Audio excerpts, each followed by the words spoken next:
United States of America একজন medical scientist এই challenge গ্রহণ করলো। সে চ্যালেঞ্জ গ্রহণ করে বলল, আমি রুহু বের করে ছাড়বো। কি বের করবো? রুহু।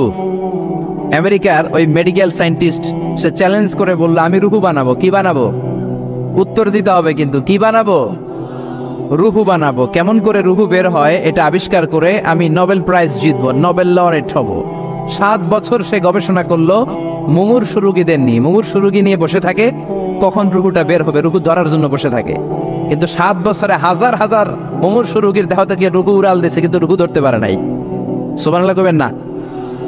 আচ্ছা, এইবার তার মাথায় একটা চিন্তা আসলো, না এই পন্থায় হাঁটলে তো হবে না, আমি একটা কাজ করি, বুলেট প্রুফের গ্লাস দিয়ে একটা ছোট্ট গ্লাসের রুম বানাই, ওই গ্লাসের ভেতরে মুমূর্ষু রোগী ঢুকায় দিব। বুলেট প্রুফ চিনেন তো? মানে গুলি মারলেও গুলি ঢুকবে না। আমাদের মাননীয় প্রধানমন্ত্রী, রাষ্ট্রপতি মহোদয়, ওনারা যে গাড়িগুলো চালায় এগুলো কিন্তু বুলেট প্রুফ, জানেন? গুলি মারলে গুলি ঢুকে না। তো উনি বুলেট প্রুফ গ্লাস দিয়ে, টেম্পার্ড গ্লাস দিয়ে ছোট্ট একটা রুম বানালেন, কাচের গ্লাস। উনি মনে মনে ভাবলেন, মুমূর্ষু রোগী যদি এই কাচের গ্লাসের ভেতরে ঢুকাই, যেহেতু বুলেট প্রুফ, কিছু ঢুকেও না, বাইরে হয় না, রুহু বাইরে কেমনে দেখি। তো কাচের গ্লাস বানিয়ে তার টিমের সবাইকে বলল, আইসিইউ থেকে একটা মুমূর্ষু রোগীকে ধরে আনো, আজকে আমি রুহু ধরে ছাড়ো। তো মুমূর্ষু রোগীকে আনা হয়েছে ইন্টেনসিভ কেয়ার ইউনিট থেকে, তাকে কৃত্রিম অক্সিজেন দিয়ে লাইফ সাপোর্টে রাখা হয়েছে। মেডিকেল টিমের প্রধান বলে, এই লোকটারে এই বুলেট প্রুফ গ্লাসের যে ছোট্ট রুম, এটার ভিতরে ঢুকানোর আগে চেক হিজ বিপি, তার বিপি মাপ, ব্লাড প্রেশার মাপ। তো মেপে দেখে ঠিক আছে। ওজন মাপ, বলে ওজন মাপা হলো, ওজন হচ্ছে 80 কেজি, 80 কিলোগ্রাম। কত কেজি? 80। সবাই বলেন কত কেজি? 80 কেজি। এবার মেডিকেল টিমের প্রধান বলে, মুমূর্ষু রোগীটার ভিতরে ঢুকিয়ে দে। ঢুকানো হলো।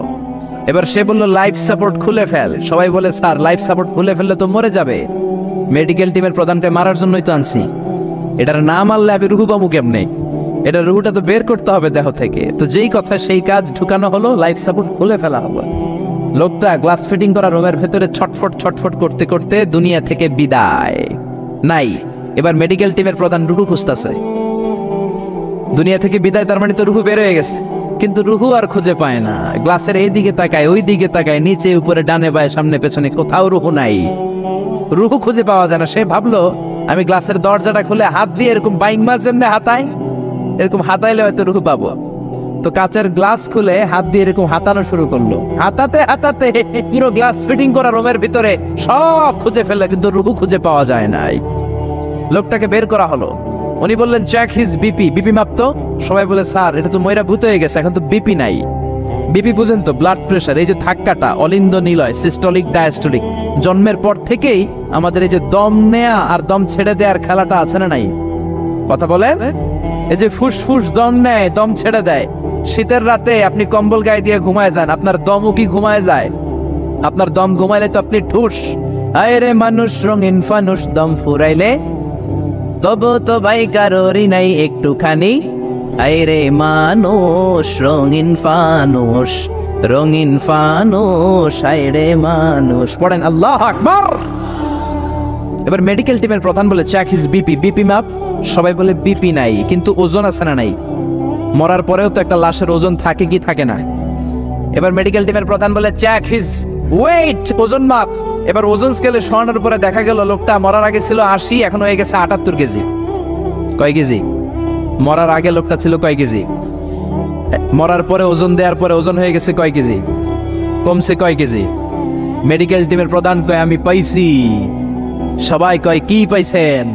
মেডিকেল টিমের প্রধান কয়, ওইডা। সবাই কয়, কোনডা? কয়, রুহু। কেমনে পাইলেন? কয়, মরার আগে ছিল 80 কেজি, মরার পরে 78 কেজি, কমছে 2 কেজি। তার মানে যেটা উড়াল দিছে ওইটাই 2 কেজি। পাইছে ঘোড়ার ডিম। কিন্তু বিজ্ঞানীদের নিয়ম হচ্ছে, আপনি একটা রেজাল্ট দিয়েই ফাইনাল জাজমেন্ট দিতে পারবেন না, আপনার আরো কিছু নমুনা সংগ্রহ করতে হবে। সে বলল, আরেকটা রোগীকে আইসিইউ থেকে নিয়ে আয়, ওজন মাপ, বিপি মাপ। বিপি ওকে, ওজন কত? 70 কেজি। দ্বিতীয় যে লোকটাকে আনা হলো তার ওজন 70 কেজি। চিল্লায় বলেন, কয় কেজি? 70। এবার গ্লাসের ভিতরে ঢুকানোর পরে অক্সিজেনের মাস্কটা খুলে ফেলা হলো। এই লোকটা অক্সিজেনের অভাবে ছটফট ছটফট করতে মরে গেল।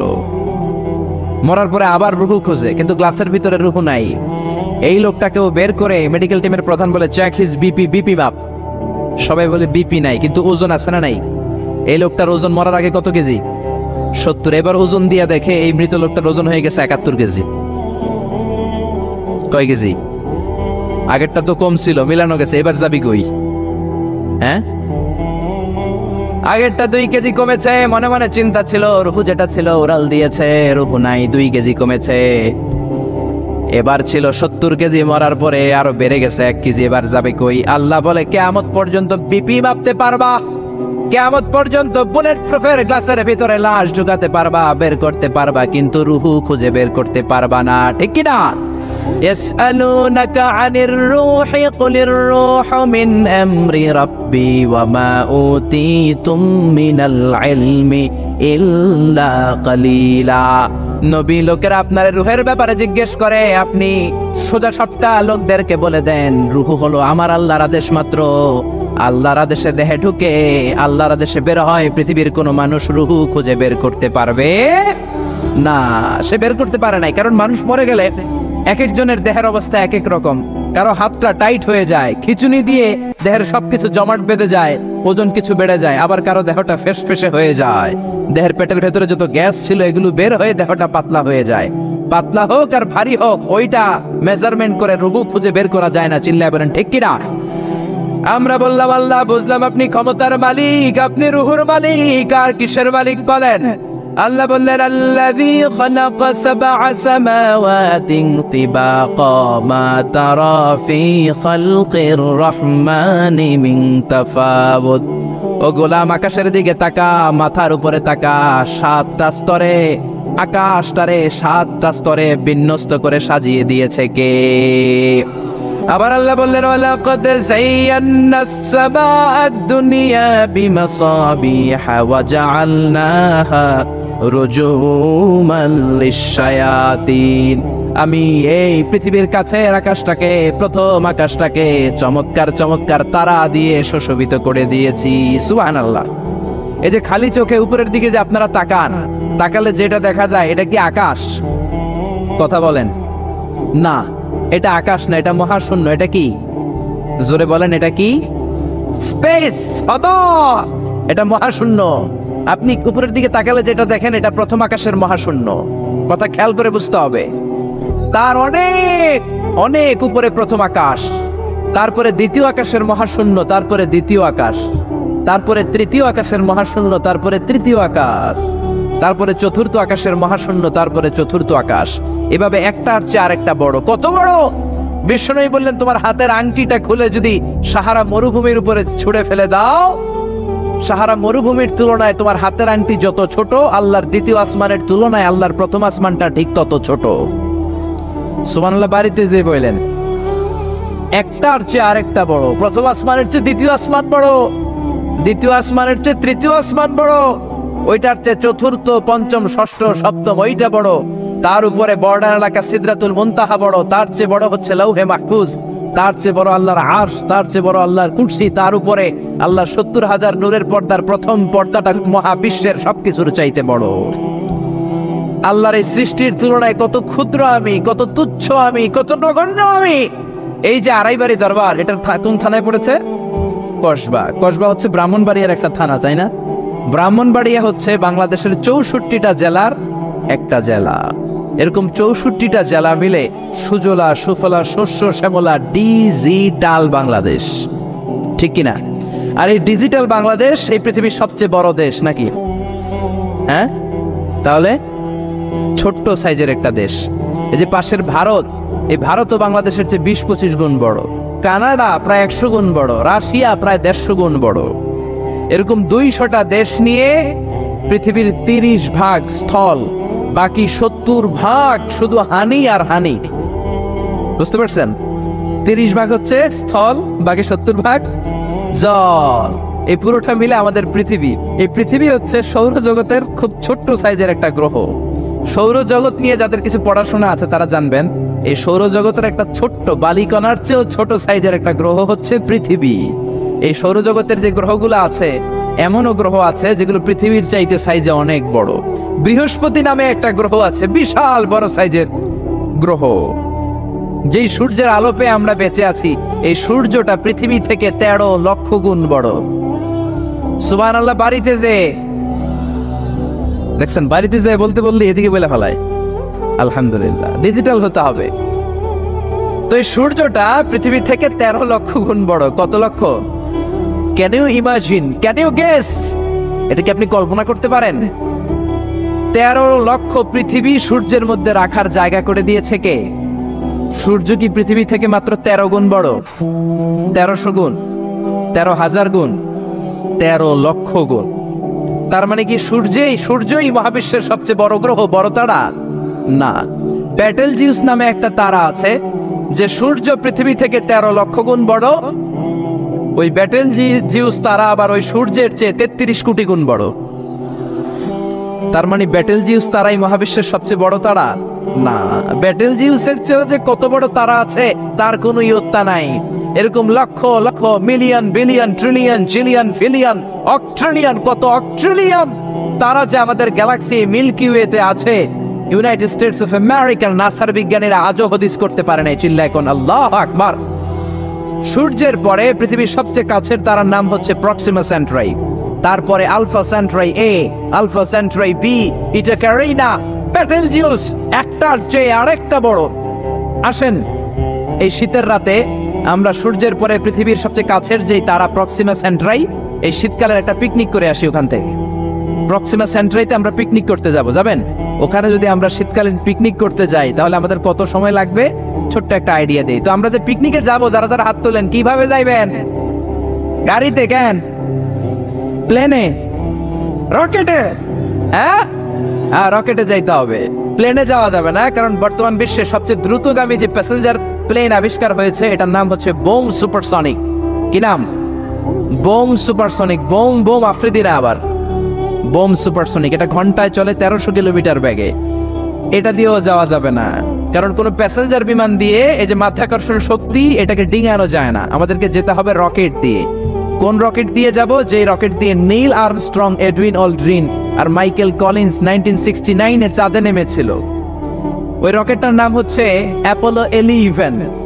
যারা যারা হাত তুলছেন একটু নামটা মুখস্থ রাখেন, অ্যাপোলো 11। তাহলে আপনি ঘুরে আসলে লোকেরা জিজ্ঞেস করতে পারে কোন রকেটে গেছিলেন, তখন বলতে হবে না অ্যাপোলো 11-এ গেছিলাম। তো ঠিক আছে, যারা যারা হাত তুললেন তারা আর আমি এখন পৃথিবী থেকে সবচেয়ে কাছের যে তারাটা প্রক্সিমা সেন্ট্রাই তার নাম, ওইখানে পিকনিকে যাব। তো এই যে রকেটটা দিয়ে যাব অ্যাপোলো 11, এটা কত দ্রুত চলে এটা আগে শোনেন। এই অ্যাপোলো 11 সেকেন্ডে চলে 11 কিলোমিটার বেগে, মিনিটে চলে 660 কিলোমিটার বেগে, আর ঘন্টায় চলে 39,000 কিলোমিটার বেগে। সুবহানাল্লাহ, মজা করে কইতে পারলেন না? 39,000 কিলোমিটার বেগে ঘন্টায় চলে। আচ্ছা, বাংলাদেশ থেকে আমেরিকা কত কিলো হবে? 8-10,000 কিলো। তার মানে এই রকেটটা দিয়ে বাংলাদেশ থেকে আমেরিকায় 1 ঘন্টায় 4 বার আসা যাওয়া করা যাবে। সুবহানাল্লাহ পড়েন। তো যারা যারা হাত তুলেছেন, আসেন আমরা এই রকেট দিয়ে পৃথিবীর সবচাইতে কাছের তারা প্রক্সিমা সেন্ট্রাইতে শীতকালের পিকনিকে যাব। কিন্তু যাবেন যে কত সময় লাগবে এটাও তো জানার দরকার আছে না নাই? যেই রকেটটা অ্যাপোলো 11 ঘন্টায় চলে কত হাজার কিলোমিটার বেগে? 39,000 কিলোমিটার বেগে। 39,000 কিলোমিটার বেগে ছুটে এরকম একটা রকেট দিয়ে যদি পৃথিবীর সবচেয়ে কাছের তারায় আমরা পৌঁছতে চাই, আমাদের 1,15,000 বছর লেগে যাবে। কেন ইমাজিন? আপনি কল্পনা করতে পারেন যে রকেটটা ঘন্টায় ছুটবে আপনাকে নিয়ে 39,000 কিলোমিটার বেগে, ওই রকেটটা দিয়ে পৃথিবীর সবচেয়ে কাছের যে তারাটা ওইটাতে পৌঁছতে আমাদের 1,15,000 বছর লেগে যাবে। তার মানে আল্লাহ যদি বলে যা আজারি কি আর করবি, তোর যখন এত শখ হয়েছে, যারা যারা হাত তুলছে তোরে আর ওদেরকে আমি 1,15,000 বছর হায়াত দিয়ে দিলাম। তা আমরা যদি যাইতে শুরু করি, বাকি যারা হাত তোলা নাই এরা মরে ভূত হয়ে যাবে। শুধু এরা না, এদের নাতিপুতিও মরে শেষ, আমাদের নাতিপুতিও শেষ। সবাই মরতে মরতে মরতে মরতে 6,000 প্রজন্ম, 6,000 জেনারেশন যখন মরে ভূত হয়ে যাবে, তখন আমাদের ওই তারার মধ্যে নামার সময় হবে। সুবহানাল্লাহ কইবেন না? গ্রিক সভ্যতার সময়কালে গ্রিকদের একটা সভ্যতা আছে, নাম শুনছেন না? গ্রিক সভ্যতা, মিশরীয় সভ্যতা, মেসোপটেমিয়াম সভ্যতা, ইনকা সভ্যতা, মহেঞ্জোদারো সভ্যতা, চিচেন ইৎজা সভ্যতা। তো এই যে গ্রিক সভ্যতার সময়কালে কেউ যদি এই প্রক্সিমা সেন্ট্রাইতে এই রকেটটা দিয়ে যাওয়া শুরু করতো, তাহলে 2018 সালে তাদের পুরো সফরের মাত্র 4% কমপ্লিট হতো। 96% ট্যুর তখনও বাকি থেকে যেত। চিল্লায় পড়েন আল্লাহু আকবার। ওই আল্লাহ ডেকে বললেন, গোলাম ওয়ালাকাদ যায়্যানাস সামাআদ দুনিয়া বিমাসাবিহা ওয়া জাআলনাহা রুজুমান লিশ-শায়াতিন। এরকম বিশাল বিশাল তারকারাজি দিয়ে, তারা দিয়ে প্রথম আকাশটাকে আমি আল্লাহ সুশোভিত করে দিয়েছি। পড়েন সুবহানাল্লাহ। তো এরকম তারা কি মহাশূন্যে শুধু একটা আছে? কত হাজার আছে কেউ জানে না। চিল্লায় বলেন ঠিক কিনা? সূরাতুল মুলক অনেক লম্বা, তো আমি হাইলাইটেড জায়গাগুলো নিয়ে আপনাদের সাথে কথা বলি। এরপরে রব্বুল আলামিন প্রথম রুকুর শেষের দিকে বললেন, ওয়া আসিররু কাওলাকুম আও ইজহারু বিহি ইন্নাহু আলিমুম বিযাতিস সুদূর। ও গোলাম, তোমরা আস্তে কোনো কথা বলো, প্রকাশ্যে বলো কিংবা গোপনে বলো, কেউ শোনে না, শোনে কে? চিল্লায় বলেন, কেউ যেটা দেখে না দেখে কে? কেউ যেটা শোনে না শোনে কে? দুনিয়ার সবার চোখ আপনি ফাঁকি দিতে পারবেন, আমার আল্লাহর চোখ ফাঁকি দেয়া যাবে নাকি? আচ্ছা বলেন তো, পুলিশের চোখ ফাঁকি দেয়া যায় কি যায় না? র্যাবের চোখ, বিমানবন্দরে কাস্টমস অফিসারের চোখ, দুর্নীতি দমন কমিশনের অফিসারের চোখ, পরীক্ষার হলে ম্যাজিস্ট্রেটের চোখ, কিন্তু আমার আল্লাহর চোখ ফাঁকি দেয়া যায়? আপনি রাত্রিবেলা দরজা বন্ধ করে, জানলা আটকে দিয়ে, বাতি বন্ধ করে পাপ করেছেন, অন্যায় করেছেন, কেউ দেখে নাই, দেখেছে কে? এরপরে আল্লাহ বললেন, আওয়ালাম ইয়ারাউ ইলা তাইরি ফাওকাহুম সাফাতিন ওয়া ইয়াকবিদনা মা ইউমসিকুহুন্না ইল্লার রাহমান ইন্নাহু বিকুল্লি শাইইন বাসীর। আল্লাহ ডেকে বললেন, গোলাম ওরা কি পাখির দিকে তাকায় না? আওয়ালাম ইয়ারাউ ইলা তাইর, ওরা কি পাখির দিকে নজর করে না? ফাওকাহুম সাফাতিন ওয়া ইয়াকবিদ, যেই পাখিগুলো ওদের মাথার উপর দিয়ে উড়ে বেড়ায়, যেই পাখিগুলো ওদের মাথার উপরে ডানাগুলো মেলে দেয়, আবার ডানাগুলো ছাপতে জমিনের মধ্যে নেমে আসে, ওরা কি পাখির দিকে তাকায় না? কেউ যদি পাখি নিয়ে গবেষণা করে সে নাস্তিক হতে পারে। আপনি যদি পাখি নিয়ে রিসার্চ করেন আপনি নাস্তিক হতে পারবেন না। এজন্য আল্লাহ তাআলা পবিত্র আল কোরআন আল কারীমের অনেক জায়গায় পাখির কথা বললেন, পাখি দিয়ে আল্লাহ দৃষ্টান্ত দিলেন। সুলাইমান আলাইহিস সালামকে আল্লাহ তাআলা একটা স্পেশাল পাখি দিলেন, ওটার নাম হচ্ছে হুদহুদ। 1000 মিটার উপর থেকেও তার এই পাখির চোখে মেগাপিক্সেল এত বেশি ছিল, জমিনের দিকে নজর করেই জমিনের কত ফুট নিচে মিষ্টি পানি আছে এই পানির সন্ধান সে সুলাইমান নবীকে দিয়ে দিত। সুবহানাল্লাহ পড়েন। কত কিসিমের, কত ধরনের, কত রং বেরঙের পাখি যে আল্লাহ পৃথিবীতে বানিয়েছেন তার কোনো ইয়ত্তা নেই। হামিং বার্ড নামে একটা পাখি আছে, নর্থ আমেরিকাতে পাওয়া যায়, পৃথিবীর সবচেয়ে ছোট্ট সাইজের পাখি। এটা যখন প্রাপ্ত বয়সে পৌঁছে এই পাখিটার সাইজ হয় মাত্র 3 ইঞ্চি। কয় ইঞ্চি? পৃথিবীর সব পাখি সামনের দিকে উড়ে, আর এই হামিং বার্ড সামনেও যেমনি উড়ে পিছনের দিকে উঠতে পারে। সুবহানাল্লাহ কইলেন না? এই পাখিটা প্রতি সেকেন্ডে তার পাখা ঝাপটায় 80 বার। কয়বার? আমি আপনি আমাদের হাতগুলো 1 সেকেন্ডে ঝাপটাতে পারবো কয়বার? 4 বার, সবচেয়ে বেশি হলে 5 বার। আর এই পাখিটা প্রতি সেকেন্ডে তার ডানা ঝাপটায় 80 বার। চিল্লায় এখন সুবহানাল্লাহ। আলপিন সুইফট নামে একটা পাখি আছে, সাউথ ইউরোপের আল্পস পর্বতমালার পাশে এই পাখিগুলো পাওয়া যায়। গোটা বিশ্বে এটাকে সুইফট বার্ড বলে, সুইফট বার্ড। এই সুইফট বার্ড একবার শূন্যে উড়াল দেওয়া শুরু করলে 8 মাস উড়ন্ত অবস্থায় থাকতে পারে। আবার কোনো প্রয়োজনে পৃথিবীতে নেমে আসে, আবার উড়াল দিলে আবার 8 মাস, আবার নেমে আসে, আবার উড়াল দিলে আবার 8 মাস। সুবহানাল্লাহ পড়েন। হোমা বার্ড নামে একটা পাখি আছে, যে পাখিটা উড়ন্ত অবস্থায় ডিম পেড়ে দেয়, আর ওই ডিম জমিনে পড়ার আগেই উড়ন্ত অবস্থায় শূন্যে থাকতে ওই ডিম ফুটে বাচ্চা বেরোয়, ওই বাচ্চাও আবার শূন্যে উঠতে শুরু করে দেয়।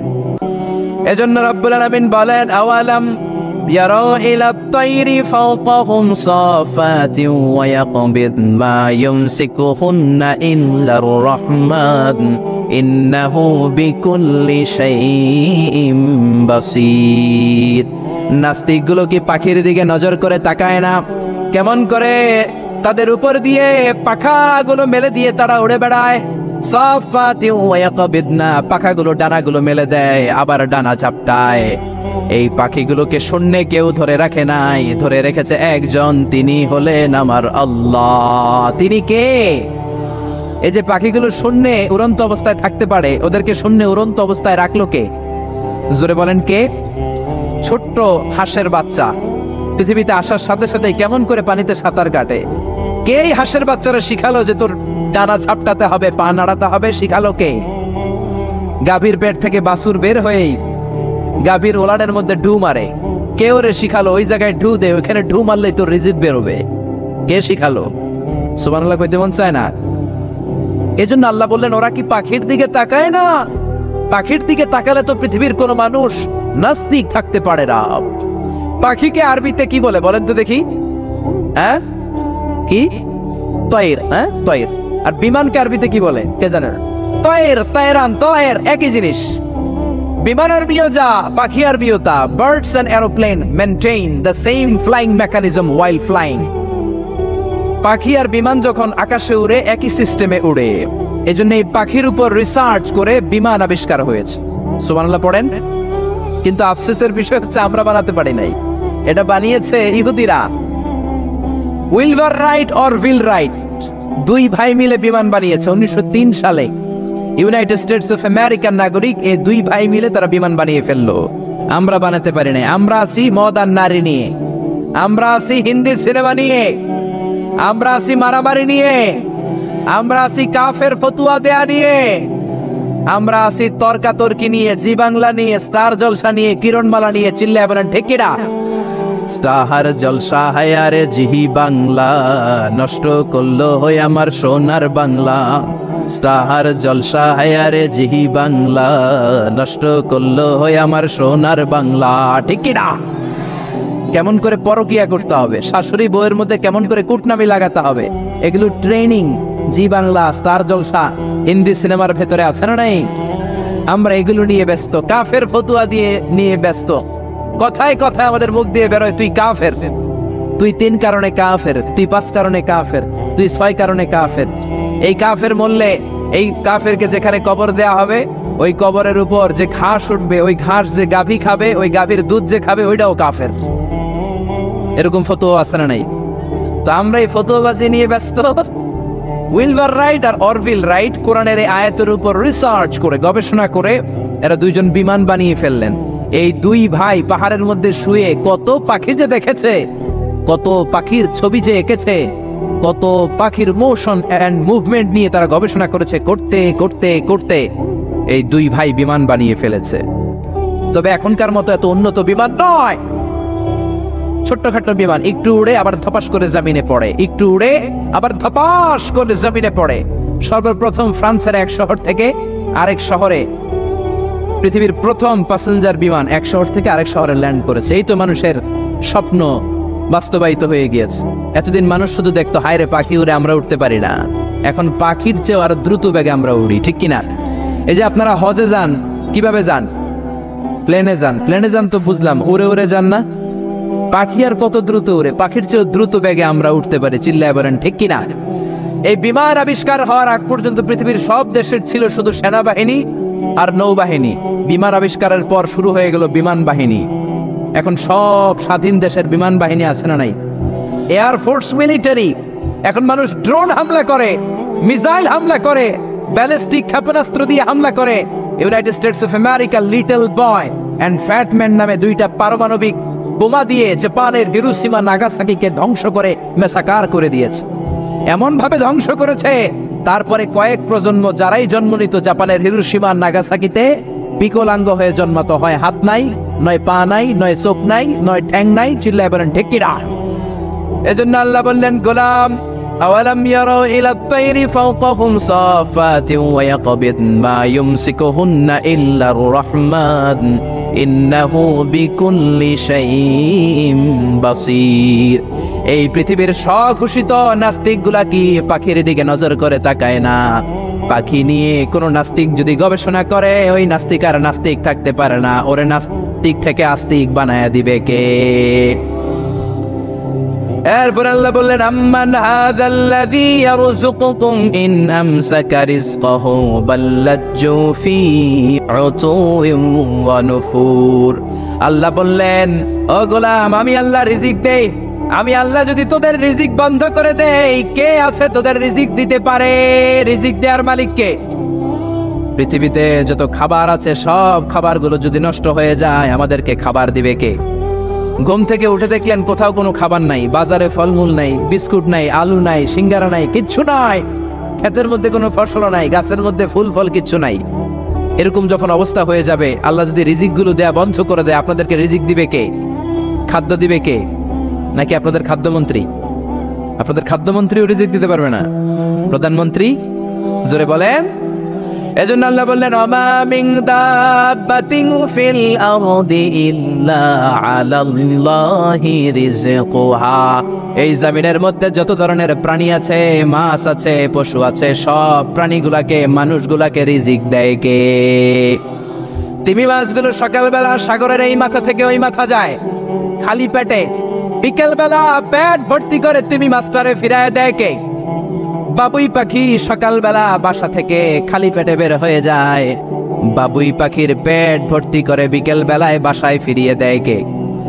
রিকশাওয়ালা সকালবেলা আল্লাহর নাম নিয়ে খালি পকেটে রিকশা নিয়ে বের হয়ে যায়, বিকেল বেলা রিকশাওয়ালার পকেট ভর্তি করে রিকশাওয়ালাকে বাড়িতে ফিরায় দেয় কে? এজন্য রিজিক দেওয়ার মালিক একজন, তিনি কে? চিল্লায় বলেন না, তিনি কে? আল্লাহ ছাড়া কেউ রিজিকের ব্যবস্থা করতে পারে না। সাইয়েদনা সুলাইমান আলাইহিস সালাম ছিলেন গোটা বিশ্বের বাদশা। চারজন বাদশা যারা গোটা বিশ্বকে শাসন করেছে, এই চারজনের দুইজন হচ্ছে মুমিন, দুইজন কাফের। কাফেরের একজন হচ্ছে নমরুদ, আরেকজন হচ্ছে বখতনাসর।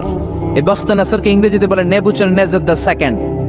হি was the constructor of the hanging garden of Babylon. ব্যাবিলনের শূন্য উদ্যানের নির্মাতা। এই দুইজন কাফের শাসক গোটা বিশ্বের বাদশা ছিল। আর মুমিন ছিল দুইজন, একজন সাইয়েদনা সুলাইমান আলাইহিস সালাম, আরেকজন হচ্ছে যুলকারনাইন। কোন সুবহানাল্লাহ। তো সুলাইমান আলাইহিস সালাম আল্লাহর জালিল কদর পয়গম্বর, আল্লাহরে বললেন, আল্লাহ তুমি আমার গোটা বিশ্বের বাদশা বানালা, আমি চাই একদিন আমি গোটা বিশ্বের সব মানুষ, প্রাণী আর মাছগুলোকে লাঞ্চ খাওয়াবো। লাঞ্চ কি খাওয়াবো? লাঞ্চ বুঝেন তো আপনারা? লাঞ্চ মানে কি? দুপুরের খাবার। আচ্ছা, তো সাইয়েদনা সুলাইমান আলাইহিস সালাম ইচ্ছা পোষণ করলেন, আল্লাহ এই বর্ণনাটা মিনাল ইসরাঈলিয়াত, ইসরায়েলি বর্ণনা, কিন্তু বর্ণনা করা যাবে, সমস্যা নাই। ওয়া হাদিসু আন বানি ইসরাঈল ওয়ালা হারাজ, সমস্যা নাই, এটা আমাদের কোরআন বা হাদিসের কোনো আয়াতের সাথে কন্ট্রাডিক্ট করে না, এজন্য বর্ণনা করা যায়। তো সাইয়েদনা সুলাইমান বললেন, আল্লাহ গোটা বিশ্বের সব প্রাণীকুল, পশুকুল, পক্ষীকুল, মৎস্যকুল, মানবকুল, জিনকুল, সবাইকে আমি একবেলা কি খাওয়াবো? সবাই বলেন, কথা বলেন না। লাঞ্চ খাওয়াবো, দুপুরের খাবার। সবাই বলেন, কি খাওয়াবে? দুপুরের খাবার খাওয়াবো। আল্লাহ বললেন, no, it's not your duty man, it's not your job. Sulaiman, এটা তোমার কাজ না, এটা আমার কাজ, তুমি পারবা না। সাইয়েদনা সুলাইমান বললেন, আল্লাহ লেট মি ট্রাই, আমার একটু চেষ্টা করতে দেন না, আমার মনে বড় শখ, গোটা বিশ্বের বাদশা আমারে বানায় দিলেন, গোটা বিশ্বের প্রেসিডেন্ট করে আপনি আমাকে সিলেক্ট করলেন, আমি যদি একবেলা সবারে মেহমানদারি করাইতে পারতাম, আমার কলিজাটা ঠান্ডা হয়ে যেত। সুলাইমান আলাইহিস সালাম জোরাজুরি করতে শুরু করলেন, আল্লাহ রাজি হয় না, সুলাইমান নবীও ছাড়েন না। পরে সুলাইমান আলাইহিস সালামের জোরাজুরির কারণে আল্লাহ বললেন, ওকে ট্রাই করে দেখো পারো কিনা। সাইয়েদনা সুলাইমান আলাইহিস সালামের অনুসারী ছিল জিনেরা। জিনেরা ওনার কথা শুনতো, সব জিনদেরকে নিয়ে বসালো, জিনদের সাথে গোল টেবিল বৈঠক। জিনের বাদশারে বলল, জিনের বাদশা, আমি গোটা বিশ্বের সব মানুষগুলোকে একদিন দুপুরের খাবার খাওয়াবো, যাও সাগরের পাড়ে 40 কিলোমিটার জায়গার মধ্যে খাবারের আয়োজন করো। জিনের বাদশা বিশাল বিশাল ডেক পাতিল নিয়ে সমস্ত জিনদেরকে নিয়ে রান্না বান্নার কাজ শুরু করলো। আফ্রিকার জঙ্গল থেকে আস্ত আস্ত গরুগুলোকে এনে ফ্রাই করতে আরম্ভ করলো, হরিণগুলোকে রোস্ট করতে আরম্ভ করলো, সাগরের তিমি মাছগুলোকে ভুনা করতে শুরু করলো, আকাশের বড় বড় পাখিগুলোকে রোস্ট করতে শুরু করলো। 40 কিলোমিটার ব্যাপী জায়গা নিয়ে খাবার তৈরি করা হচ্ছে, কারণ সাইয়েদনা সুলাইমান আলাইহিস সালাম গোটা বিশ্বের মানুষকে, গোটা বিশ্বের প্রাণীগুলোকে একদিন দুপুরের খাবার খাওয়াবে। তো 40 কিলোমিটার জায়গার মধ্যে খাবারের আয়োজন করা হলো। সাইয়েদনা সুলাইমান আলাইহিস সালাম বললেন, রান্না করতে থাকো। করতে করতে বিশাল রান্নার স্তূপ, বিরিয়ানির স্তূপ, খিচুড়ির স্তূপ, পোলাওয়ের স্তূপ, রেজালার স্তূপ, ঝাল গরুর মাংসের স্তূপ, কোরমার স্তূপ, সব কিছুর স্তূপ করা হলো, ফল মূল মাছ মাংস এনে স্তূপ করা হলো 40 কিলোমিটার এরিয়া নিয়ে। কয় কিলোমিটার? সবাই বলেন কয় কিলোমিটার? সব যখন রান্না শেষ, চলে এলো সেই মাহেন্দ্রক্ষণ, সেই মাহেন্দ্র দিন যেদিন তিনি আপ্যায়ন করাবেন। সৈয়দনা সুলাইমান আলাইহিস সালাম উদ্বোধনী ভাষণ দিবেন, মানে উদ্বোধন করবেন। খাবার উদ্বোধন করা লাগবে না, এটা তো গোটা বিশ্বের মানুষ খাবে, মহাবিশ্বের সব প্রাণী খাবে। উনি উদ্বোধনী বাক্যে বললেন, আমি বেশি কিছু বলতে চাই না। মাছেরা লাইন ধরবে সাগরের এদিক দিয়ে, পাখিরা লাইন ধরবে ডান দিক দিয়ে, মানুষ লাইন ধরবে বাম দিক দিয়ে, জিনেরা লাইন ধরবে সামনে দিয়ে, আর বনের পশুরা লাইন ধরবে জঙ্গলের এদিক দিয়ে। লাইনে লাইনে আসো, তোমাদেরকে খাবার দেয়া হবে সকাল থেকে সন্ধ্যা পর্যন্ত, যার যত মনে চায় পেট ভর্তি খাবার দেয়া হবে। ইন দ্য মিন টাইম সাগরের ভেতর থেকে এক বিশাল আকৃতির তিমি মাছ আ করে ডেকে বলল, সুলাইমান, আমি লাইন টাইন মানি না। কি মানি না? তুমি তোমার উদ্বোধনী বক্তব্যে বলেছো লাইন ধরে খাবার নিতে হবে, আমি লাইন টাইন মানি না। আমার পেটে প্রচন্ড ক্ষুধা, ক্ষুধার জ্বালায় আমি মরতে বসেছি, আমি লাইন মানি না, খাবার দাও। সাইয়েদনা সুলাইমান আলাইহিস সালাম বললেন, আমি নবী মানুষ, আমি বেলাইন করতে পারি না। সাইয়েদনা সুলাইমান বললেন, আমি লাইন ছাড়া খাবার দিতে পারি না। তিমি মাছ বলে, আমি লাইন মানি না, আমার পেটের ভেতরে এত ক্ষুধা, ক্ষুধার জ্বালায় আমি মরে যাচ্ছি। তোমার এই মেহমান খানায় এসে খাবারের অভাবে আমি যদি তিমি মাছ মারা যাই, কিয়ামতের দিন আল্লাহ তোমারে ছাড়বে না রে সুলাইমান। সুলাইমান আলাইহিস সালাম পড়ে গেছে বিপদে। হ্যাঁ হ্যাঁ, আসলে যেটা যদি মরে যায় তাহলে তো সমস্যা, একটা ব্যাড রেকর্ড হয়ে যাবে, ঠিক কিনা? তো উনিও লাইন মেনটেন করতে বলতেছে, তিমি মাছও লাইন মানবে না, বেলাইন। কিছু লোক আছে এরকম, পুলিশ দাঁড়ায় আছে, র্যাব দাঁড়ায় আছে, ওর মধ্যে বেলাইন করে ফেলায়, আছে না নাই? তিমি মাছ বলে, আমি লাইন টাইন মানি না। তো সুলাইমান আলাইহিস সালাম বললেন, ঠিক আছে, সবার জন্য লাইন, শুধু এইটার জন্য বেলাইন। উনি ঘোষণা দিলেন, যাও এটারে খাবার দাও। তো তিমি মাছ বলল, সুলাইমান, আমি এই যে আমার মুখটাকে, বিশাল মুখটাকে হা করে রেখেছি, আমার মুখের ভেতরে জিনদেরকে বলো খাবার ঢুকায় দিতে, যতক্ষণ না আমার পেট ভরবে আমি হা করে থাকবো, চিল্লায় কোন আল্লাহু আকবার। সাইয়েদনা সুলাইমান আলাইহিস সালাম ভাবলেন, বিশাল একটা আস্ত গরুর রোস্ট যদি ঢুকায় দিই তাইলেই তো শেষ, কেল্লা ফতে, ঠিক কিনা? সাইয়েদনা সুলাইমান বললেন, যাও আফ্রিকার জঙ্গলের যে গরুগুলো রোস্ট করেছো, একটা রোস্ট এই তিমি মাছের পেটের ভেতরে ঢুকিয়ে দাও। জিনের বাদশা যে রোস্ট ঢুকায় দিস, ওইটা হা করেই আছে। সাইয়েদনা সুলাইমান বললেন, কয়েকটা খাসি মেরে দাও। খাসি মেরে দেয়া হইলো, ওটা হা করে আছে। কয়েক বস্তা বিরিয়ানি মেরে দাও, মেরে দেয়া হলো। বললো আরো 10টা গরু ঢুকায় দাও, হা করে আছে। আরো 50টা খাসি ঢুকায় দাও, হা করে আছে। আরো কয়েক হাজার তিমি মাছ রোস্ট করে ঢুকায় দাও, ঢুকায় দিতেছে। খাবার যত আছে দিতে শুরু করলো। ইন দ্য মিন টাইম 1 কিলোমিটারের খাবার শেষ। সুবহানাল্লাহ কইবেন না? তিমি মাছ বিশাল বড় হা করে বসে আছে সাগরে। জিনের বাদশা খাবার দিতে লাগলো। 1 কিলোমিটার শেষ, 5 কিলোমিটার শেষ, 10 কিলোমিটার শেষ, 20 কিলোমিটার শেষ, 30 কিলোমিটার শেষ, 40 কিলোমিটার শেষ। এখনো তিমি মাছের মুখ হা করা আছে না নাই? সাইয়েদনা সুলাইমান সিজদায় পড়ে গেলেন, আল্লাহর ডেকে বললেন, মাবুদ রে, আমি বুঝতে পারি না, আসলে রিজিক দেওয়ার মালিক আমরা না, গোটা বিশ্বের সবাইকে খাওয়ানোর ক্ষমতা আমার নাই, রিজিকের মালিক একজন, তিনি কে? তিমি মাছ ডেকে বলে, ও সুলাইমান, প্রতিদিন রব্বুল আলামিন 3 লোকমা খাবার আমারে খাওয়ায়, 3 লোকমা খাবার সাগর থেকে আমাকে সংগ্রহ করে দেয়। তুমি যে 40 কিলোমিটারের সব খাবারগুলো আমার পেটের ভেতরে ঢুকিয়ে দিয়েছো সুলাইমান, আল্লাহর 3 লোকমা খাবারের 1 লোকমার সমানও হয় নাই। আরো আস্তে কোন সুবহানাল্লাহ। এজন্য রিজিক দিতে পারে একজন, তিনি কে? আরো জোরে বলেন, কে? এই সূরাটা আল্লাহ শেষ করলেন কি বলে? قل أرأيتم إن أصبح ماؤكم غورا فمن يأتيكم بماء معين। বলো দেখি, সবে শুকাইয়া যদি যায় এই পৃথিবীর পানি, তাহলে হেথায় তটনির ধারা কে দিবে সবারে আনি? চিল্লায় পড়েন আল্লাহু আকবার। একদিন ঘুম থেকে উঠে যদি দেখেন টিউবওয়েল চাপছেন, পানি নাই, নদীর মধ্যে পানি নাই, ট্যাপ ছেড়ে দিলেন, ট্যাপ থেকে কোনো পানি নাই, আপনারে পানির ব্যবস্থা করে দিবে কে? কেউ করে দিতে পারবে আল্লাহ ছাড়া? একটু কল্পনা করেন না, আগামীকালের সকালটা, ঘুম থেকে উঠলেন, মুখ ধোবেন, টয়লেট করবেন, ফ্রেশ হবেন, ট্যাপে পানি নাই, টিউবওয়েলে পানি নাই, বাজারে মিনারেল ওয়াটারও নাই, কোথাও পানি নাই, কি করবেন? পানি দেওয়ার মতো কেউ আছে? জোরে বলেন। এজন্য পানির মালিক কে? জোরে বলেন। এই পানি দিয়ে আল্লাহ আবার শাস্তিও দেয়। পানির অপর নাম যেমনি জীবন, আবার পানির অপর নাম হচ্ছে মরণ। চিল্লায় বলেন ঠিক কিনা? সাইয়েদনা নূহ আলাইহিস সালামের উম্মতকে এই পানি দিয়ে, প্লাবন দিয়ে আল্লাহ শেষ করে দিয়েছেন। চিল্লায় বলেন ঠিক কিনা? এজন্য পানির মালিক আল্লাহ। পানি চাইতে হবে শুধুমাত্র কেবলমাত্র একজনের কাছে, তিনি কে? নাকি বৈশাখীর কাছে চাবে, নাকি ইন্দ্রদেবের কাছে চাবে? হিন্দুরা পানি চায় ইন্দ্রদেবের কাছে। কার কাছে? আর আমরা চাই বৈশাখীর কাছে। বৈশাখী মেঘের কাছে জল চেয়ে তুমি কাঁদেবে, আমি চাই না। তুমি কাঁদেবে, আমি চাই না। এরকম আছে না নাই? বৈশাখী তোমার পানি দিতে পারে না, ইন্দ্রদেব পানি দিতে পারে না, কোন সরকার বাহাদুর পানি দিতে পারে না। পানি দিতে পারে একজন, তিনি কে?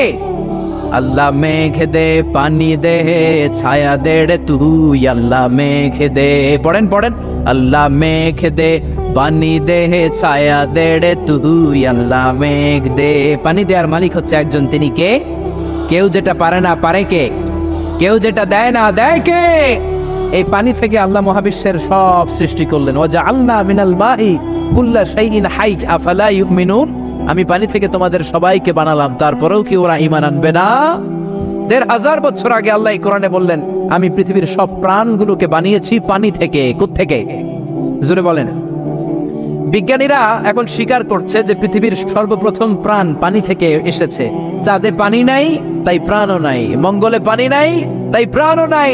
জুপিটারে পানি নাই, তাই প্রাণও নাই। কোন গ্রহে একটা ফোঁটাও পানি নাই, তাই প্রাণও নাই। পৃথিবীতে পানি আছে, তাই পৃথিবীর মধ্যে প্রাণ দিয়ে পৃথিবীটাকে চমৎকার করে তৈরি করে দিয়েছে কে? বিজ্ঞানীরা বলে পৃথিবীর সর্বপ্রথম যে প্রাণকণা আবিষ্কার হয়েছে এটার নাম হচ্ছে অ্যামিবা। কি নাম? তারা বলে এটা পানি থেকে এসেছে। It's a very small unicellular organism in the world. পৃথিবীর সবচেয়ে ছোট এককোষী জীবকণা হচ্ছে অ্যামিবা। তারা বলে এই অ্যামিবা পানি থেকে এসেছে। তারপরে এসেছে জুপ্লাঙ্কটন, ফাইটোপ্লাঙ্কটন, ব্যাকটেরিয়া প্লাঙ্কটন, হোলোপ্লাঙ্কটন। এইভাবে যত প্রাণের যত স্পিসিজ আছে, প্রজাতিগুলো ডেভেলপ করেছে, সবগুলোকে পানি থেকে তৈরি করলো কে? আবার আল্লাহ ডেকে বললেন, গোলাম পানিকে আমি দুই কিসিমের করলাম। কোথাও আমি দিয়ে দিলাম লোনা পানি, আবার কোথাও বইয়ে দিলাম মিঠা পানি। আছে না নাই? সাগরের মধ্যেও দুই ধরনের পানি, কালো পানি, নীল পানি একই সাগরের মধ্যে বয়ে যায়, কিন্তু মাঝখানে অদৃশ্য ব্যারিকেড দিয়েছে কে? মারাজাল বাহরাইনি ইয়ালতাকিয়ানি বাইনাহুমা বারযাখুন লা ইয়াবগিয়ান ফাবিআইয়ি আলাই রাব্বিকুমা তুকাযযিবান। একই সাগরের মধ্যে লোনা পানি, মিঠা পানি একটা আরেকটার সাথে মিশে না। এক জায়গায় নীল কালারের পানি, আরেক জায়গায় একটু কালচে রঙের পানি একসাথে আছে, কিন্তু একটার সাথে আরেকটা মিশে না। দেখেছেন? কেউ দেখেন নাই? বাংলাদেশে আছে, কিন্তু গোয়ালন্দের ফেরিঘাটে ওদিকে আছে। আমি মিশরে দেখেছি নীল নদের পানির সাথে ভূমধ্য সাগর, মেডিটেরেনিয়ান সি, এই পানির কোনো মিল হয় না। একদিকে নীল নদের পানি, আরেকদিকে ওই সাগরের পানি, দুইটা একসাথে বয়ে যায়, কিন্তু একটার কালারের সাথে আরেকটার কালার মিক্স হয় না। চিল্লায় বলেন আল্লাহু আকবার। আবার আল্লাহ ডেকে বললেন, গোলাম মিঠা পানির নদী দিয়ে বিশ্বটারে আমি সিক্ত করেছি। বাংলাদেশের জেলায় জেলায়, থানায় থানায়, আনাচে কানাচে মিঠা পানির নদী আছে না নাই? কথা কম। এই নদীগুলো মিঠা পানির নদী না হয়ে যদি লোনা পানির নদী হতো, আমাদের গাছপালাগুলো বাঁচত নাকি? এই সুন্দর ফুল, সুন্দর ফল, মিঠা নদীর পানি, আল্লাহ তোমার মেহেরবানি। তুমি কতই দিলে রতন, ভাই বেরাদর পুত্র স্বজন, খোদা পেলে অন্য যোগাও, মানি চাই না মানি, আল্লাহ তোমার মেহেরবানি। বলেন আল্লাহু আকবার। এজন্য পানি দিতে পারে একজন, তিনি কে? আবার আল্লাহ ডেকে বললেন, আন্না সাবাবনাল মাআ সাবমা সুম্মা শাফাকনাল আরদা শাফকা। যেখানে যতটুকু পানি দেয়া দরকার ততটুকু দিলাম। নারিকেল গাছের উপরে কাটলে কোনো পানি পড়ে না, কিন্তু খেজুর গাছের মাথায় যদি কেটে দেন, শীতকালে মিষ্টি পানি আসে না নাই? একরকম না দেখতে? নারিকেল গাছ, খেজুর গাছ, রাস্তার এই পাশে নারিকেল গাছ, রাস্তার এই পারে খেজুর গাছ। খেজুর গাছ চিনেন তো? খেজুরের রস খান না আপনারা? নারিকেল গাছের মাথায় কেটে দিলে কোনো রস নাই, শুকনা। আর খেজুর গাছের মাথায় যদি আপনি কেটে দিয়ে একটা ঘটি দিয়ে দেন, সকালে মিষ্টি রসের ব্যবস্থা করে দেয় কে? আবার আখের ভিতরে মিষ্টি রস দিলেন আখ। আখ বলেন নাকি গ্যান্ডারি বলেন? কুইশাল, হ্যাঁ কুইশাল আখ, গ্যান্ডারি যেটাই বলেন। এই গ্যান্ডারি দেখতে যেমন, বাঁশের চিকন কচি কঞ্চিগুলো একরকম, ঠিক কিনা? এই গ্যান্ডারি, এই ইক্ষু মিলে ঈশ্বর দিতে আছে বাংলাদেশ। ঈশ্বর দিতেও আমরা যাই মাহফিলের জন্য। ওখানে সুগার মিলে ঢোকালে এখান থেকে গ্যান্ডারিগুলোকে, ইক্ষুগুলোকে প্রসেস করে ওই দিক দিয়ে মিষ্টি পানি বের হয়। গরম হিট দিলে এটা শুকনো খসখসে সুগার হয়ে যায়। সুবহানাল্লাহ কইবেন না? একই রকম দেখতে বাঁশের কঞ্চি, গ্যান্ডারি দেখতে যেমন, ইক্ষু দেখতে যেমন, বাঁশের কঞ্চিও দেখতে তেমন। গ্যান্ডারিগুলো, ইক্ষুগুলো সুগার মিলে দিলে রস বের হয়। বাংলাদেশের সব বাঁশগুলো কেটে কেটে সুগার মিলে দিলে এক ফোঁটা রস বেরোবে নাকি? জোরে বলেন, বেরোবে? এজন্য আল্লাহ বললেন, আন্না সবাবনাল মাআ সাব্বা, যেখানে যতটুকু পানির দরকার ততটুকু দিলাম। ক্ষীরার ভেতরে যতটুকু পানি, কমলার ভেতরে ততটুকু নাই। তরমুজের ভেতরে যতটুকু পানি, আপেলের ভেতরে ততটুকু নাই। নারিকেলের ভেতরে যতটুকু পানি, ডাবের ভেতরে ততটুকু নাই। সুবহানাল্লাহ, চিল্লায় পড়েন সুবহানাল্লাহ। আবার পৃথিবীর সব পানিগুলো যদি টকবকে ফুটন্ত গরম হয়ে যেত, খেতাম কি? পান করার কোনো সুযোগ থাকতো না। জোরে কোন ঠিক কিনা? যদি দেখতেন যে পৃথিবীর সব জায়গার পানি ফুটন্ত গরম, এটা ঠান্ডা হয় না, আমরা খেতে পারতাম? কথা কন না? আপনারা যে পান করেন গরম পানি না ঠান্ডা পানি? দিও তৃষ্ণা পেলে ঠান্ডা পানি, ক্ষুধা পেলে লবণ ভাত। আল্লাহ এই গরিবের শোনো, শোনো মোনাজাত। আল্লাহ এই গরিবের শোনো, শোনো মোনাজাত। আল্লাহ এই গরিবের, পড়েন না আমিন? আরে জোরে পড়েন আমিন। এজন্য পানি দেওয়ার মালিক একজন, তিনি কে? রিজিক দেওয়ার মালিক একজন, তিনি কে? সকল ক্ষমতার মালিক একজন, তিনি কে? এজন্য চাইতে হবে কার কাছে? জিকির করবেন কার? মানে চোখ ধাঁধানো মনে হতে পারে, ওইটা কিন্তু আসলে সুখ না। সুখ আসলে কোথায়? হৃদয়ের সুখটা, মনের সুখটাই আসল সুখ। আপনি দেখবেন যে অনেক অনেক সম্পদশালী, অনেক টাকার মালিক, অনেক নেম ফেম, কিন্তু ফ্যামিলিতে সুখ নেই, ঘরের ভেতরে তার অশান্তি। এরকম আছে না অনেক? আসলে কি সে সুখী? টাকা পয়সার তো শেষ নেই। বিলিয়নিয়ার, মাল্টি বিলিয়নিয়ার, বিশাল বিজনেস ম্যাগনেট, কিন্তু ঘরে স্ত্রীর সাথে ভালো সম্পর্ক নাই, ছেলে মেয়ে কথা শোনে না, তো অহরহ এখনকার শোনে। আসলে কি সে হ্যাপি? কি বলেন? চিত্তে শান্তি নাই, মনে সুখ নাই। মনের সুখ আসলে সুখ। অনেক টাকার মালিক, ঘরে 8-10টা কাজের লোক, কয়েকটা বাবুর্চি, কিন্তু হজম করতে পারে না। আছে এরকম প্রবলেম অনেকের? বলেন তো, যা ডাইজেস্টের সমস্যা, ডাইজেস্ট হয় না, তার কত কষ্ট। আমাদের কখনো যখন এরকম হয় যে ডাইজেস্ট হচ্ছে না, একটু ফুড পয়জনিং বা বদহজম এরকম কিছু হলে কি অশান্তি লাগে। আর সারা জীবনটাই এটা, তার জীবনটা কেমন যাচ্ছে বলেন? আপনার যে মনে শান্তি আছে, এই যে 2 টাকা দিয়ে নাসি আয়াম খেয়ে ফেলতে পারতেছেন, যেখানে মনে চাই বসে ফেলতে পারতেছেন, শুইতে পারতেছেন, থাকতে পারতেছেন, কত সিম্পল লাইফ, কত সুখ। এরপরেও আমরা যদি সুখ খুঁজে না পাই, আপনি একটু ওদের দিকে তাকান, কিছুই হজম হয় না। তাদের কি অবস্থা? ঘরে শান্তি নাই, ফ্যামিলিতে শান্তি নাই। তো এই জন্য সম্মানিত ভাইয়েরা, পিস অফ মাইন্ড, এটা হচ্ছে the true happiness, the real happiness. আপনার মনটা যদি প্রশান্ত থাকে, আপনি যদি মনোদৈনিক প্রশান্তির মধ্যে থাকেন, you are the happiest person in the world. আপনি সুখী, মহাসুখী, আপনি মহাসুখী। ইউআই থেকে বের হলে বুঝবেন দুনিয়াটা কেমন। এখানে আমরাও তো ছাত্র জীবন কাটিয়েছি একটা সময়, সুবহানাল্লাহ। পারিবারিক জীবনে যাবেন, ক্যারিয়ার লাইফে যাবেন, বিজনেসে যাবেন, ব্যবসা যাবেন, দিনকে দিন জটিলতার মধ্যে আপনি আসবেন। এখন যে কত হ্যাপি লাইফ লিড করতেছেন, আপনি কল্পনা করতে পারবেন। এই জন্য শুকর বুঝে আদরতে হবে। তো তাই বলে কি এখন টাকা পয়সা সম্পদ এগুলোর দরকার নাই? বাড়ি ঘর বাবুর্চি দরকার নাই, যেগুলো বলতেছিলাম, না দরকার আছে। আমি বুঝাতে চাচ্ছি যে ওগুলোই আসল সুখের সন্ধান দেয় না। আসল সুখ কিসের সুখ? মনের সুখ। সবাই বলেন আসল সুখ মনের সুখ। পার্থিব জীবনের এই ব্যাপারগুলো যে লাগে, এটাও ইসলাম বলে। যেমন রাসূল একটা চমৎকার হাদিস, সহিহ হাদিস, এটা আমি একটু করে শেয়ার করি। রাসূল ইসলাম বলেছেন যে আরবাউম মিনাস সাআদা, 4টা হচ্ছে মানে সুখী হওয়ার মাধ্যম বা সৌভাগ্যশীল হওয়ার মাধ্যম। যার 4টা আছে সে সাঈদ, আর যার 4টা নাই সে শাকী। সাঈদ মানে কি? সুখী বা সৌভাগ্যশীল। আর শাকী মানে দুঃখী বা দুর্ভাগা। তো সুখী কারা বা সৌভাগ্যশীল কারা? রাসূল সাল্লাল্লাহু আলাইহি ওয়াসাল্লাম পার্থিব জিনিস যে লাগে এটা যে ইসলাম ডিনাই করে না তার প্রমাণ রাসূল সাল্লাল্লাহু আলাইহি ওয়াসাল্লাম বলছেন যে আরবাউন মিনাস সাআদা, 4টা জিনিস মানুষের সুখ নিশ্চিত করে, সুখ এনে দেয় পার্থিব জগতে, দুনিয়াবি হাইসিয়াতে আর কি। 1 নম্বর হচ্ছে আল মারআতুস সালিহা, নেককার স্ত্রী। এটা কিন্তু আপনার জীবনকে সুখময় করার একটা বড় মাধ্যম। 2 নম্বর হচ্ছে আল মাসকানুল ওয়াসিআ, প্রশস্ত বাসভবন। কি বলেন? খুব যদি চিপা চাপা হয় এটা তো ওখানে চলাফেরা করে মজা হবে না স্বাভাবিক, কিন্তু যদি একটা চমৎকার বাসভবন হয়, অনেক স্পেশাস, এটা আসলেই সুখ স্বাচ্ছন্দ্যের একটা ব্যাপার, মানে দুনিয়াবি দিক থেকে। 3 নম্বর হচ্ছে ওয়াল জারুস সালিহ, ভালো প্রতিবেশী, গুড নেইবার। কি বলেন? আরবিতে কি বলে? উতলুবুল জার ক্বাবলাদ দার, বাড়ি কেনার আগে আগে প্রতিবেশী দেখে নাও, আরবি ভাষা একটা প্রবাদ। আর 4 নম্বর হচ্ছে ওয়াল মারকাবুল হানি, মানে হচ্ছে লিটারালি হচ্ছে সুইট রাইডিং, ভালো একটা আরোহণ। এটা বর্তমানে গাড়ি হতে পারে, একটা সুন্দর চমৎকার গাড়ি, ভালো ব্র্যান্ডের গাড়ি, মার্সিডিজ না হতে পারে। তারপর রাসূল সাল্লাল্লাহু আলাইহি ওয়াসাল্লাম টেস্টিফাই করছে আপনার এটা নেগেটিভলি নেওয়ার সুযোগ নাই। হ্যাঁ, এটা দুনিয়াবি দিক থেকে তো অবশ্যই একটা সুখের মাধ্যম, মার্সিডিজ ব্র্যান্ড হতে পারে। অথবা রাসূল সাল্লাল্লাহু আলাইহি ওয়াসাল্লামের সময় ছিল যে কোনো আরোহণ, ভালো ঘোড়া, তেজস্বী ঘোড়া, ওট, হ্যাঁ এগুলো।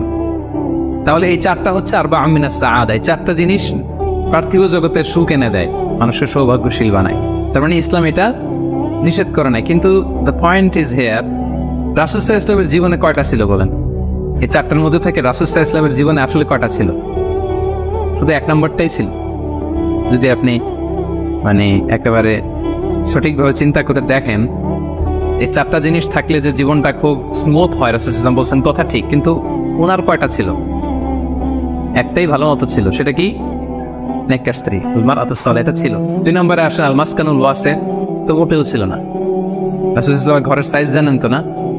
এখন মক্কা মদিনায় গেলে বিভিন্ন মাআরিদ হয়, ওখানে দেখা যায় যে কত মিটার বাই কত মিটার, খুবই ছোট একটা রুম। আমাদের আয়েশা রাদিয়াল্লাহু তাআলা আনহার ঘরের সাইজটা যদি বলি খুবই ছোট, এই অল্প কিছু জিনিস রাখতে পারে, একটা জাজিম রাখতে পারে, কয়েকটা জিনিস ঝুলায় রাখতে পারে, আর 2জন থাকতে পারে কোনো রকম। এটা ছিল ওনার বাসভবন। এটা কি আল মাসকানুল ওয়াসি হইছে? আয়াত পান নাই উনি এটা। এরপর একটা আসেন ওয়াল জারুস সালিহ, ভালো প্রতিবেশী পাইছেন, কাছাকাছি ধরলে পাইছেন, পাশে ফাতেমার ঘর, দিকে স্ত্রীদের ঘর। কিন্তু আপনি যদি বিগার সেন্সে চিন্তা করেন, কারা থাকতো আশেপাশে? এদিকে তো আবু লাহাব তো মক্কার কথা, লেফসে মদিনার কথাই যদি আমরা বলি, আপনার কারা থাকতো? মুনাফিকদের একটা দল তো থাকতোই। আর 3 দিকে জিউস, ইহুদিরা, বনু কাইনুকা, বনু নাদির, বনু কুরাইযা। এরা কি করছে রাসূল সাল্লাল্লাহু আলাইহি ওয়াসাল্লামের সাথে? মানে ট্রেসারির যত ধরন হতে পারে, বিট্রে করার যত ওয়ে হতে পারে, সবগুলো করেছে। একটা রাত শান্তিতে ঘুমাইতে পারে না এদের কারণে। এটা কবে পর্যন্ত? 5ম হিজরির আগ পর্যন্ত ঘুমাতে পারে নাই। বনু এই কুরাইজাকে যখন করলেন, এক্সাইল করলেন, তারপর থেকে অনেকটা এই জিউসদের ঝামেলা থেকে উনি মুক্ত হয়েছেন। তাহলে চিন্তা করেন, এটাও ছিল না। এরপর 4 নম্বরে যদি আসেন আল মারকাবুল হানি, ভালো যানবাহন বা ঘোড়া, এগুলো ছিল এভারেজ ধরতে পারেন, যেগুলো ছিল কসওয়া, আতবা, যা ছিল এগুলো এভারেজ টাইপের। তার মানে রাসূল সাল্লাল্লাহু আলাইহি ওয়াসাল্লামের কিন্তু এগুলো ছিল না। এটা প্রমাণ করে যে এগুলো হইলে জীবন স্মুথ হয়, সুন্দর হয়, বাট এগুলোই সুখ শান্তি দেওয়ার আসল টুলস না। আসল সুখ বলেন না একটু সবাই, আসল সুখ মনের সুখ, এটা খেয়াল রাখতে হবে। এটা আমি থেকে নিছি, এটা হাদিস থেকে নিছি। এই যে রাসূল সাল্লাল্লাহু আলাইহি ওয়াসাল্লাম বলছে যে লাইসাল গিনা আন কাসরাতিল আরাব, অনেক সম্পদ থাকলে এটাই অন্তরের মজা, শান্তি, প্রাচুর্যতা না। ওয়ালাকিন্নাল গিনা গিনান নাফস, মূল সুখ হচ্ছে অন্তরের সুখ, মূল ধনাঢ্যতা হচ্ছে অন্তরের ধনাঢ্যতা। আপনার অন্তর হ্যাপি তো সব হ্যাপি। আপনি না খেয়ে, সামান্য খেয়ে, আপনি ছোট্ট ঘরের ভিতরে আপনি সুখ আর সুখ, এরকম ফ্যামিলি আছে না?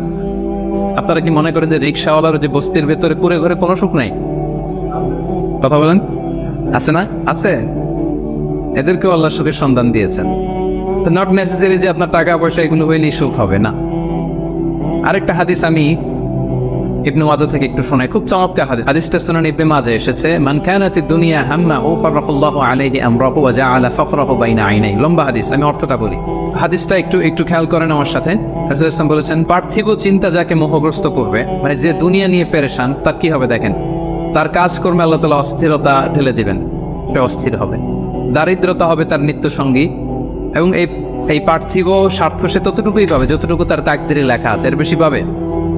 অস্থির যদি হন, আপনি পেরেশান হন, যত পেরেশান হন, আপনার তাকদিরে যা লেখা তার চেয়ে 1 ইঞ্চিও বেশি পাওয়া যাবে নাকি? যাবে না। আর যার উদ্দেশ্য হবে আখিরাত, আল্লাহ তার সবকিছু স্মুথ করে দিবে। তার অন্তরকে আল্লাহ তাআলা ঐশ্বর্যমণ্ডিত করে দিবে। যেটা বলতেছিলাম যে ফাইনাল গিনা গিনান নাফস, অন্তরের সুখ, হৃদয়ের সুখী আসল সুখ, অন্তরের সুখী আসল সুখ। এবং দুনিয়া স্বয়ং তার সামনে এসে হাজির হবে। যার চিন্তা হচ্ছে আখিরাত নিয়ে, দুনিয়া আপনাতে এসে ধরা দিবে। এই জন্য হৃদয়ের সুখটা, এটা যে আসল সুখ, এটা যেন আমরা ফিল করি, এটা এনশিওর করার ট্রাই করতে হবে। আপনি এইটা না করে অন্যদিকে যদি বেশি ছুটেন, আপনার অস্থিরতা কমবে না, এটা আপনাকে দুঃখী বানাবে, অসুখী বানাবে, অস্থির বানাবে।